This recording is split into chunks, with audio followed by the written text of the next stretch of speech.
What's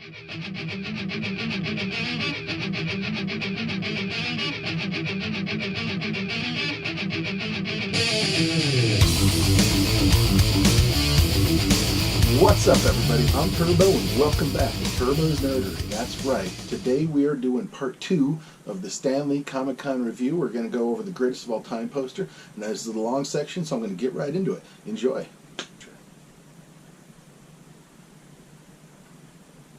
Boom. So I got this thing autographed by everyone I had comics autographed by, and maybe one or two other people. And it started with Stan on Friday, so there's Stan Lee's autograph on it. With a little hologram showing that that's his autograph. And then, of course, I have the certificate here in the back. It also has the bandbox certificate for this print, when this print was released. And this print is limited to 500 also, so it's already kind of a collectible thing. And now that it's got all these autographs on it, it's really incredible. So I put all these stickers on it because I want to give you a rundown of everybody who signed it. I'm going to do that really quick, and then we'll peel the stickers off, and you'll be able to see it with no stickers kind of in all its glory. So I kind of had it signed from the bottom up, although I let everyone kind of sign it wherever they wanted to. So we had Stan Lee, of course. We have Dawn McTeague, and I'm going to bust out something else from her. I'm not showing off a lot of comics, but I got a comic from her, a couple things that she drew, and I think it's incredible. I wasn't familiar with her, so I want to share it with you, because you may not be either. Anyway, so Stan Lee, we had Dawn McTeague here.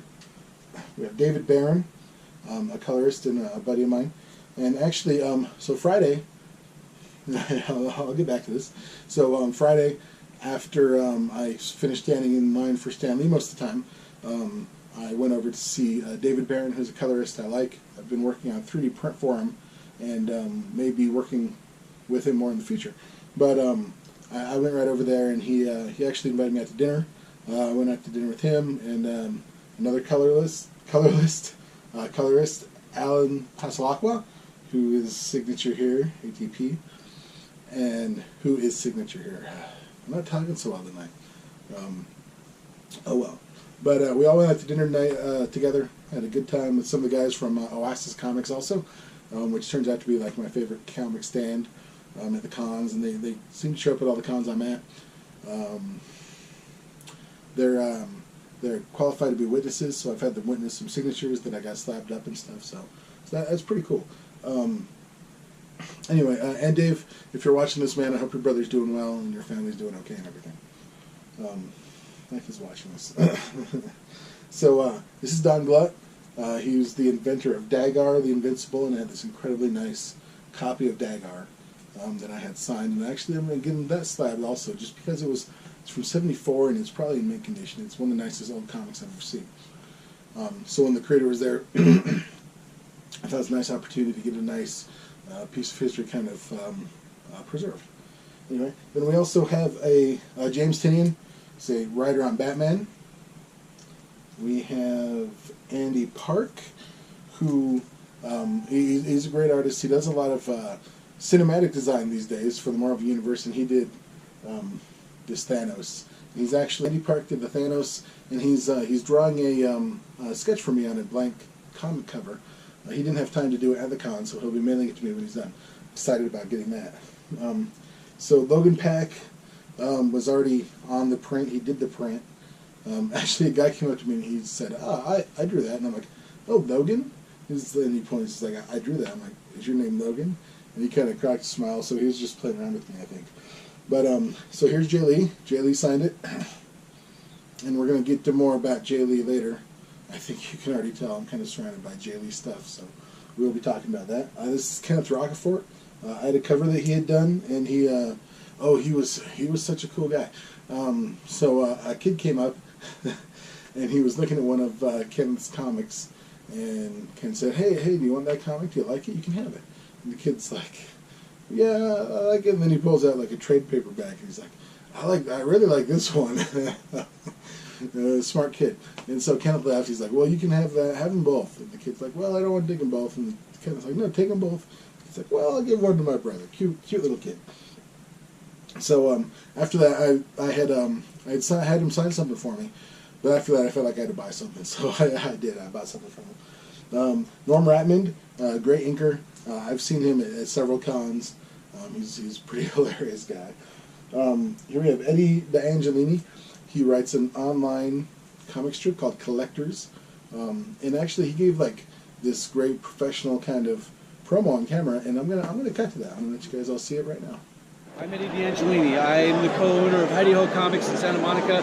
I write and draw a comic strip called Collectors, and you should go to www.collectorscomic.com and buy it. Big fan. That's like going to be the most professional thing that's ever been on my channel. Oh, wow. Okay, and moving on up the print. I like how this is kind of opening the doors up into other discussion. I figured it would. This is Ken Lashley. Ken was a super nice guy also. I think he's Canadian, not that that matters. But he did this Wolverine Sabretooth print. And we had this great conversation about how it's important to be a nice person, genuine, and especially these cons, you know, a lot of people aren't necessarily nice, you know, they're demanding, they're there. I don't know what their problem is. They're not always nice people. So we talked about that, and then I told him I wanted to print, and I was going to pay for it, and he made me take it for free, basically. Just because we were talking about being nice people. So thank you, Ken. If you're watching this, probably like you're watching this. But if you are, appreciate that. It's a really nice print, and I like it a lot. Then we have This is Matt Banning. He's an inker also. He's done a lot of work for DC and early Image stuff.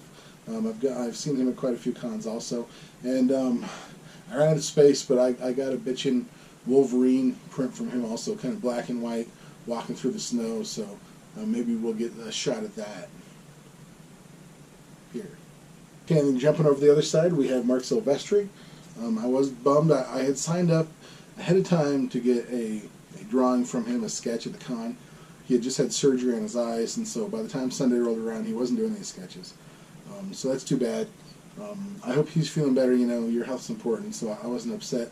I actually tried to guilt him into like getting a trip to his studio or something, but I don't think it worked out. He says he works from home most of the time, so I don't think he wanted me to come to his house. But I've seen him before. Somehow I don't think I got any film of him. But also I got some spare comics from him signed, so watch my giveaway video that I just posted, and make sure you're getting in a piece of that action. And I asked him to sign it big. He didn't do that just to be a jerk. I said, you know, I was bummed I wasn't getting the drawing from him. I think he's genuinely a nice guy, and so I told him to sign it big. He went big. Here in the middle we got Neil Adams.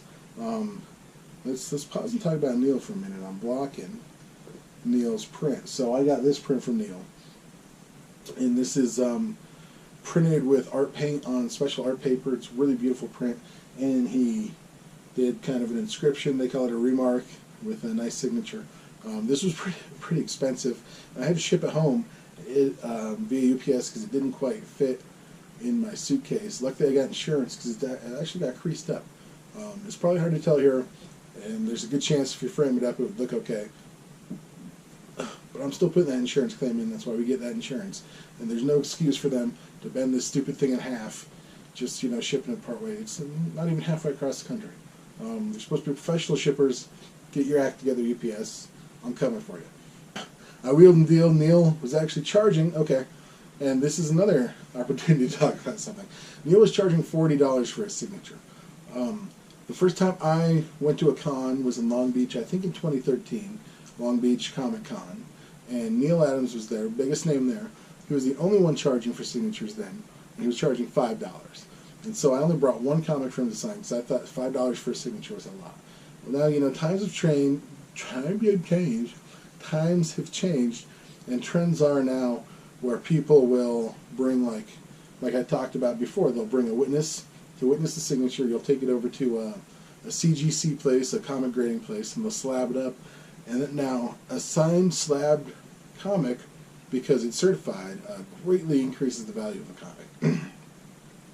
Not only is the condition certified, but the signature is certified. And so, you know, with the digital marketplace being where most of these things sell, and, you know, I don't buy these things to sell. I say this over and over again. I don't necessarily buy, I don't collect things to sell, but it's good for things to hold value, And eventually, you know, maybe you want your collection to be worth something or turn into something else. So now that the trend is people, you know, making extra money off these signatures, the artists are they're seeing that, and they want a piece of the action. You can't blame them for that. I mean, if Neil Adams' signature increases a book's value by $80 or $100, people aren't going to blink at paying him $40 for that if that's their goal. Me, I you know, I didn't really want to pay $40 for his signature on this. I tried to get as many of these for free as I could, especially after the golden ticket got me Stan Lee's for free. I thought that'd be a fun goal. So a few of these cost maybe $5, but most of them were free. And Neil's I got for free because I bought this beautiful piece of work and it was pretty expensive, and I wheel-dealed. I bargained to get that one for free. So thank you, Neil, if you're watching. Like he's watching. And thanks to Neil's wife. She's really the business manager, and she's the one who made the deal with me. So that was pretty cool. Moving on here, Scott Koblish. I had met him at Long Beach Con. I actually got a Deadpool sketch from him before, and he's a nice guy. He's pretty funny, and you'd have to be to work on Deadpool, right? Anyway, moving on, this is J. Scott Campbell. Now, J. Scott Campbell, I had him sign a print. It's on the backside of one of these. I bought it in Long Beach in 2013 from Nei Rufino, the colorist on the print, and I had been waiting, I guess, for 4 years to meet J. Scott and have him sign it, and then I had him put his Herbie Hancock on here as well. And J. Scott's actually a pretty famous artist. He does a lot of covers, really kind of curvy, over-sexualized women. You know, like they were popular in the early 90s and everything. They're still popular in comics, especially for covers for like Zenoscope and brands like that. Anyway, moving on. Ed Brisson, I actually asked him to sign a whole 15-issue miniseries of a book called Sheltered, which is a pre-apocalyptic tale of kids like living on a basically a fallout shelter type ranch, and they off their parents, and it really descends from there. I want to say escalates, but it descends into madness. Really fun book, though.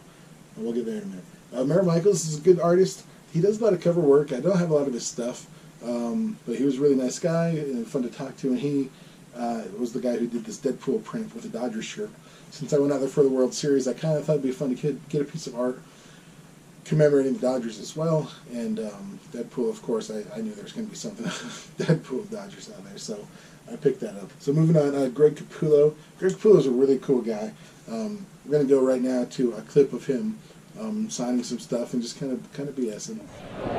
You gotta picture the life of what a guy who does what I do is very lonely life. It really is. And so I make a joke, you know, I don't take it to the same extent that a dog takes it. But when a dog gets outside, he's going for a walk and sees other dogs, starts wagging his tail, sniffing butts. You know what I mean? That's what I am. I'm like a dog who's now out of the house, so I'm wagging my tail and getting out and sniffing some butts. Sniffing butts. Don't stop short, man. Never sell yourself short. No, that's cool, man. You know, I love meeting the family. He's a great Batman artist. He did a lot of Spawns back in the day. He's been doing Batman for a long time now. He did it for over 50 issues. And now he's doing the Dark Knights Metals crossover. Really good stuff. I was hoping to be able to get a Batman sketch from him. He wasn't doing sketches, at least at the signing I had access to. There may have been a VIP signing. Another wacky thing about Comic-Con, you know. Anyway, moving on. So Rob Liefeld, towards the end of day 3, I was feeling really good about this poster. And so I did pay to get Rob Liefeld to sign it. I can't believe I'm saying that. But I thought it really tied together. And I don't regret it. It was pretty fun. And then finally, at the very end of day 3, Todd McFarlane, not McFarlane, I don't know how to say it. Todd McFarlane, staying late after the con closed to satisfy the fans. I was towards the end of the line. I didn't know if they were going to, you know, service the whole line, but they cut it off, a couple people behind me, and I got to get up there. And here's actually some video of Mr. McFarlane admiring this collectible as he finishes it off. Really cool. I think I have everyone I wanted, everyone I love. Now, thank you very much. Yeah. Dan, wow. So there it is. Now this is a pretty awesome collectible. People ask me how much. People at the con asked me how much they thought I thought it was worth. even before McFarlane signed it and everything. Who knows? Who knows? It feels, it's kind of a priceless collectible. It's a snapshot in time. Eddie did date it, 2017. I'm glad not everybody did, but I'm glad at least one person did, and that really does put the mark on it. All right, and that's going to wrap it up for part 2. I hope you enjoyed it. Come back for part 3, where we're going to be doing my artist sketches and then wrapping up the con video. Thanks for joining me. Make sure you like, subscribe, and tell your friends. Until next time, be excellent to each other. This is Eddie. Hello. I don't know what to say. I have a Facebook page, I have a YouTube channel, but I don't do it very well. So you're going to be on there, though. That's okay. Okay, I'm on there. Okay.